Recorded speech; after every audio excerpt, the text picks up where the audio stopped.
আপনাদের ভিতরে অনেকেই আছেন যাদের জন্ম নিবন্ধন সনদে ভুল রয়েছে। সেটা হতে পারে আপনার নিজের নামের বানানে ভুল, আপনার পিতামাতার নামের বানানে ভুল, অথবা আপনাদের বয়সে ভুল। আপনি চাইলেই কিন্তু ঘরে বসে আপনার জন্ম নিবন্ধনে থাকা ভুল তথ্যটি সংশোধন করে নিতে পারবেন খুব সহজেই। কিভাবে খুব সহজেই আপনার হাতে থাকা স্মার্টফোন বা কম্পিউটার দিয়ে আপনার জন্ম নিবন্ধনে থাকা ভুল তথ্যটি সংশোধন করবেন, A to Z আজকের এই ভিডিওটিতে থাকবে। তাই ভিডিওটি না টেনে সম্পূর্ণ ভিডিওটি দেখার অনুরোধ রইল। আর যারা এরকম গুরুত্বপূর্ণ ভিডিও পেতে চান তারা চ্যানেলটি সাবস্ক্রাইব করে ভিডিওটি কন্টিনিউ করবেন। তো চলুন বেশি কথা না বলে ভিডিওটি শুরু করা যাক। জন্ম নিবন্ধন সংশোধন করার জন্য আমাদের সর্বপ্রথম ফোন অথবা কম্পিউটার থেকে যে কোনো একটি ব্রাউজারে প্রবেশ করতে হবে। আপনারা ফোন বা কম্পিউটার যে কোনো একটি দিয়ে করতে পারেন। আমি সুবিধার ক্ষেত্রে কম্পিউটার স্ক্রিনে দেখাচ্ছি। যে কোনো একটি ব্রাউজারে প্রবেশ করার পর এখানে সার্চ বারে গিয়ে লিখতে হবে bdris.gov.bd। লিখেই সার্চ করার সঙ্গে সঙ্গে আমাদেরকে আমাদের কাঙ্ক্ষিত ওয়েবসাইটটিতে নিয়ে আসবে। এরপর এখানে দেখতে পাচ্ছেন জন্ম নিবন্ধন। এই জন্ম নিবন্ধনে মাউস ধরে রাখলে বা ট্যাপ করে ধরে রাখলে এখানে দেখতে পাবেন জন্ম নিবন্ধন তথ্য সংশোধন আবেদন, এখানে একটি ক্লিক করে দিবেন। এরপর এখানে দেখতে পাচ্ছেন জন্ম নিবন্ধন নম্বর। আপনারা আপনাদের 17 ডিজিটের জন্ম নিবন্ধন নম্বরটি এখানে ভালোভাবে বসিয়ে দিবেন। জন্ম নিবন্ধন নম্বরটি বসানো হয়ে গেলে নিচে দেখতে পাচ্ছেন জন্ম তারিখ। আপনারা আপনাদের সঠিক জন্ম তারিখটি এখানে বসিয়ে দিবেন। এরপর নিচে দেখতে পাচ্ছেন একটি ক্যাপচার কোড দেয়া আছে। এই ক্যাপচার কোডটি এখানে ভালোভাবে বসিয়ে এখান থেকে অনুসন্ধানে ক্লিক করে দিবেন। আমি ক্যাপচার কোডটি ভালোভাবে বসিয়ে এখান থেকে অনুসন্ধানে ক্লিক করে দিলাম। অনুসন্ধানে ক্লিক করার সঙ্গে সঙ্গেই দেখতে পাচ্ছেন নিচে তথ্যগুলো শো করতেছে। এখানে বয়স, পিতার নাম, মাতার নাম এবং নিজের নামটি শো করতেছে। এখান থেকে সবকিছু ঠিকঠাক থাকলে এখান থেকে নিশ্চিত করুন, এখানে ক্লিক করে দিবেন। নিশ্চিতে ক্লিক করার সঙ্গে সঙ্গেই দেখতে পাবেন আপনি কি নিশ্চিত। এখান থেকে আমি কনফার্মে ক্লিক করে দিব। কনফার্মে ক্লিক করার সঙ্গে সঙ্গে দেখতে পাচ্ছেন আমাদের জন্ম নিবন্ধন সংশোধনের জন্য আবেদন ফর্মটি চলে এসেছে। মূলত সর্বোচ্চ 3 বার এই জন্ম নিবন্ধন সংশোধনের জন্য আবেদন করা যাবে। এরপরে নিচে দেখতে পাচ্ছেন বিষয়। আপনারা যে তথ্যটি সংশোধন করতে চাচ্ছেন সেটি এখান থেকে সিলেক্ট করে দিতে হবে। আমি যেহেতু নাম সংশোধন করব সেহেতু আমি এখান থেকে নামের প্রথম অংশ বাংলায় এখানে সিলেক্ট করে দিব। এরপর এখানে দেখতে পাচ্ছেন চাহিত সংশোধিত তথ্য, এখানে আপনাদের সঠিক নামটি বসিয়ে দিতে হবে। এর পাশেই দেখতে পাচ্ছেন সংশোধনের কারণ, এখানে উল্লেখ করে দিতে হবে ভুল লিপিবদ্ধ করা হয়েছিল। এরপর নিচে দেখতে পাচ্ছেন আরো তথ্য সংযোজন করুন, এখানে একটি ক্লিক করে দিবেন। এরপর এখান থেকে বিষয় সিলেক্ট করে দিতে হবে নামের প্রথম অংশ ইংরেজিতে। আমি যেহেতু নাম সংশোধন করতেছি সেহেতু আমার নামের প্রথম অংশ বাংলায় এবং প্রথম অংশ ইংরেজিতে উভয়ই দিতে হবে। এখানে আমি যদি শুধুমাত্র বাংলা নামটি সংশোধন করি তাহলে ইংরেজি নামটি আগে যেরকম ভুল ছিল সেরকমই থেকে যাবে। তাই আপনি যে নামটি সংশোধন করবেন সে নামের বাংলা এবং ইংরেজি উভয়ই দিতে হবে। এরপর আগের মতো সেম ভাবে চাহিত সংশোধিত তথ্যের জায়গায় সঠিক নামটি বসিয়ে দিতে হবে। এখানে আপনাদেরকে একটা কথা বলে রাখি, ইংরেজি নাম লেখার ক্ষেত্রে এমডির পরে কোনো রকম ডট চিহ্ন নিবে না। এমডির পরে আপনাদের ডট চিহ্ন না থাকলেও কিন্তু কোনো রকম সমস্যা নেই। ইংরেজি নামটি বসানো হয়ে গেলে পাশে দেখতে পাচ্ছেন সংশোধনের কারণ, আপনারা সেম ভাবে এখানে উল্লেখ করে দিবেন ভুল লিপিবদ্ধ করা হয়েছিল। আপনাদের যদি আরো কোনো তথ্য সংশোধনের প্রয়োজন পড়ে তাহলে এখান থেকে আরো তথ্য সংযোজন করুন, এখানে ক্লিক করে দিয়ে আপনার ভুল তথ্যের জায়গায় সঠিক তথ্যগুলো বসিয়ে সংশোধন করে নিতে পারেন।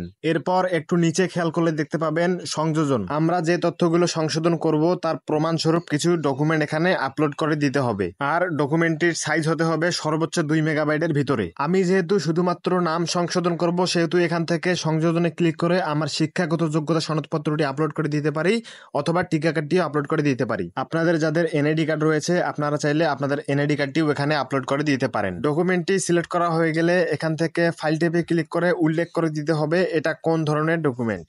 এরপর এখান থেকে স্টার্টে ক্লিক করে দিতে হবে। স্টার্টে ক্লিক করার সঙ্গে সঙ্গে ডকুমেন্টটি আপলোড হয়ে যাবে।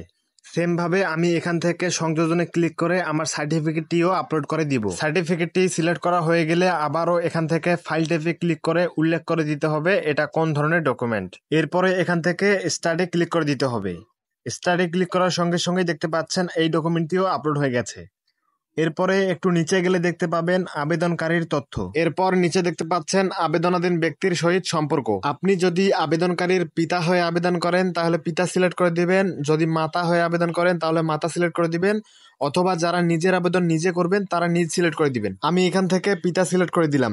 দেখতে পাচ্ছেন পিতা সিলেক্ট করার সঙ্গে সঙ্গে নিচে পিতার নামটি শো করতেছে। এরপরে নিচে দেখতে পাচ্ছেন ইমেল। আপনারা যদি ইমেল দিতে চান তাহলে দিতে পারেন, যদি দেওয়ার প্রয়োজন মনে না করেন তাহলে দরকার নেই। এরপর নিচে দেখতে পাচ্ছেন ফোন নম্বর। এখানে কিন্তু অনেকেরই ফোন নম্বরটি শো করতে পারে, যাদের ফোন নম্বরটি শো করবে না তারা এখান থেকে ফোন নম্বরটি বসিয়ে এখান থেকে ওটিপি পাঠানে ক্লিক করে দিবেন। ওটিপি পাঠানে ক্লিক করার সঙ্গে সঙ্গেই দেখতে পাচ্ছেন মেসেজ হ্যাজ বিন সেন্ড। কিছুক্ষণের মধ্যেই দেখতে পাবেন আপনাদের ফোনে SMS এর মাধ্যমে একটি 6 ডিজিটের ওটিপি কোড আসবে। এই ওটিপি কোডটি এখানে বসিয়ে দিবেন। ওটিপি কোডটি বসানো হয়ে গেলে এখান থেকে সাবমিটে ক্লিক করে দিবেন।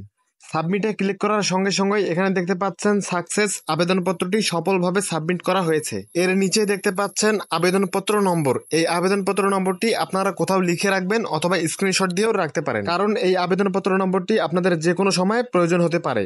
এরপর এখানে দেখতে পাচ্ছেন আবেদনপত্রটি প্রিন্ট করে প্রয়োজনীয় কাগজপত্র সহ আগামী এত তারিখের মধ্যে সংশ্লিষ্ট নিবন্ধকের নিকট দাখিল করুন। আবেদনপত্রটি প্রিন্ট করার জন্য এখানে দেখতে পাচ্ছেন আবেদনপত্র প্রিন্ট। এখানে ক্লিক করেও আবেদনপত্রটি প্রিন্ট করে নিতে পারেন, অথবা আপনারা চাইলে আবেদনপত্র প্রিন্টে ক্লিক করে আপনারা আবেদনপত্রটি ডাউনলোড করে নিতে পারেন। সচরাচর এখান থেকে আবেদনপত্রটি প্রিন্ট বা ডাউনলোড করা কোনোটি যায় না। আপনারা যদি আবেদনপত্রটি এখান থেকে প্রিন্ট বা ডাউনলোড করতে না পারেন তাহলে কোনো সমস্যা নেই। আপনারা যদি শুধুমাত্র এই আবেদনপত্র নম্বরটি নিয়েই আপনাদের নিবন্ধকের নিকট যান, তারাই আপনার আবেদনপত্রটি প্রিন্ট আউট করে দিয়ে দিবে এবং আবেদনপত্রের সঙ্গে তারা আপনাদের কাছে কিছু প্রমাণস্বরূপ ডকুমেন্ট চাবে। সেই ডকুমেন্টগুলো আপনাদেরকে এর সাথে সংযুক্ত করে দিতে হবে। ডকুমেন্টগুলো জমা দেওয়ার পর তারা আপনাদেরকে একটি নির্দিষ্ট ডেট দিবে। সেই ডেট অনুযায়ী আপনাদেরকে আপনার জন্ম নিবন্ধন সংশোধনী সনদপত্রটি সংগ্রহ করে নিতে হবে। আর হ্যাঁ, অনেকেই বলতে পারেন ভাইয়া ভিডিওটিতে সবকিছু দেখালেন কিন্তু আবেদনপত্রটি কিভাবে প্রিন্ট করব বা ডাউনলোড করব সেটি দেখালেন না। তো চলুন সেটিও দেখিয়ে দিই। এখান থেকে যদি আবেদনপত্রটি ডাউনলোড করতে না পারেন তাহলে আপনারা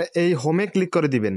এরপর জন্ম নিবন্ধনে ট্যাপ করে ধরে রাখলে বা মাউস পয়েন্টটি রাখলে এখানে দেখতে পাবেন জন্ম নিবন্ধন আবেদনপত্র প্রিন্ট। এখানে একটি ক্লিক করে দিবেন। এরপরে আবেদনের ধরনের জায়গায় সিলেক্ট করে দিবেন জন্ম তথ্য সংশোধনের জন্য আবেদন। এখানে একটি ক্লিক করে দিবেন। এরপর নিচে দেখতে পাচ্ছেন অ্যাপ্লিকেশন আইডি। এখানে আপনারা আবেদনপত্র নম্বরটি বসিয়ে দিবেন। আবেদনপত্র নম্বরটি বসানো হয়ে গেলে নিচে দেখতে পাচ্ছেন জন্ম তারিখ। আপনাদের সঠিক জন্ম তারিখটি এখানে বসিয়ে দিবেন। এরপর এখান থেকে প্রিন্টে ক্লিক করার সঙ্গে সঙ্গেই আপনাদের আবেদনপত্রটি চলে আসবে। আপনারা সেখান থেকে সরাসরি প্রিন্ট আউট করে নিতে পারেন অথবা পরবর্তীতে ডাউনলোড করার জন্য ফোনে সেভ করে রেখে দিতে পারেন। মূলত এই ছিল আজকের ভিডিও। ভিডিওটির মাধ্যমে যদি আপনাদের উপকার হয়ে থাকে তাহলে ভিডিওটিতে একটি লাইক দিয়ে চ্যানেলটি সাবস্ক্রাইব করে সাথেই থাকবেন। ধন্যবাদ।